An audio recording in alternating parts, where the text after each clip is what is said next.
নবম শ্রেণীর ইতিহাস ও সামাজিক বিজ্ঞান বা শিক্ষকের সিলেবাস দেখব। প্রথমে আছে 1 নম্বর রাজনৈতিক কাঠামো নাগরিক দায়িত্ব 49 থেকে 73। তারপরে 2 আছে বাংলা অঞ্চল ও বাংলাদেশ রাজনৈতিক ইতিহাসের বৈচিত্র্যময় গতিপথ 93 থেকে 114। 3 আছে ব্যক্তি জীবনের সামাজিক কাঠামো 115 থেকে 124। তারপর 4 আছে মিলেমিশে নিরাপদে বসবাস 125 থেকে 156।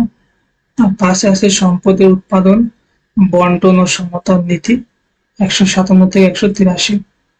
এই কয়টা অধ্যায় এবং এই কয়টা পৃষ্ঠা আছে। জীবনকালী মূল্যায়ন 30, সামষ্টিক 70। সামষ্টিকের মধ্যে 100 নম্বর পরীক্ষা হবে লিখিত,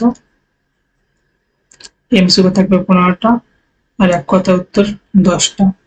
25 সংক্ষিপ্ত প্রশ্ন 10টায় 10 দুগুণে 20 আর রচনামূলক প্রশ্ন 3টে, 1টে 5, 3 5 15। আর উদ্দীপক সহ রচনামূলক প্রশ্ন 5টা, 5 8 40। ফেল টাইম 3 ঘন্টা। পূর্ণমান কত? মোট নম্বর 100। আর শিক্ষণকারী মূল্যায়নের মধ্যে অ্যাসাইনমেন্ট, ব্যবহারিক কাজ, দেয়ালি কাজ জন্য 10, প্রতিবেদনের জন্য 10, আর সব পূরণ দলগত কাজের জন্য ফলাচাট অঙ্কনের জন্য 10, টোটাল 30। এখানে একটু নমুনা প্রশ্ন দেওয়া আছে। এই নমুনা প্রশ্ন আলোকে প্রত্যেকটা শিক্ষা প্রতিষ্ঠান আলাদা করে প্রশ্ন তৈরি করবে। তোমরা এই নমুনা প্রশ্নের উত্তরগুলো দেখবা, এগুলো থেকে কম পড়তে পারো।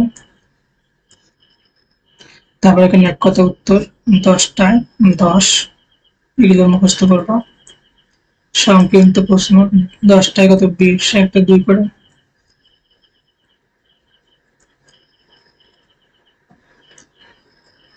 তারপর এখানে রচনামূলক প্রশ্ন প্রেক্ষাপট বিহীন মানে উদ্দীপক ছাড়া 3টে, একটায় কত 5 করে, 3 × 4 15। আর এখানে উদ্দীপক সহ 5টা, 5 8 40, একটা 8 করে। এই প্রশ্নগুলোকে তোমরা বাড়িতে প্র্যাকটিস করবা, এগুলো থেকে কি কমন আসতে পারে। তারপর এখানে এমসিকিউ প্রশ্নের উত্তরগুলো দেওয়া আছে, তোমরা সুন্দরভাবে দেখবা। আর এক কথা প্রশ্নের উত্তর 10টা প্রশ্নের উত্তরই দেওয়া আছে।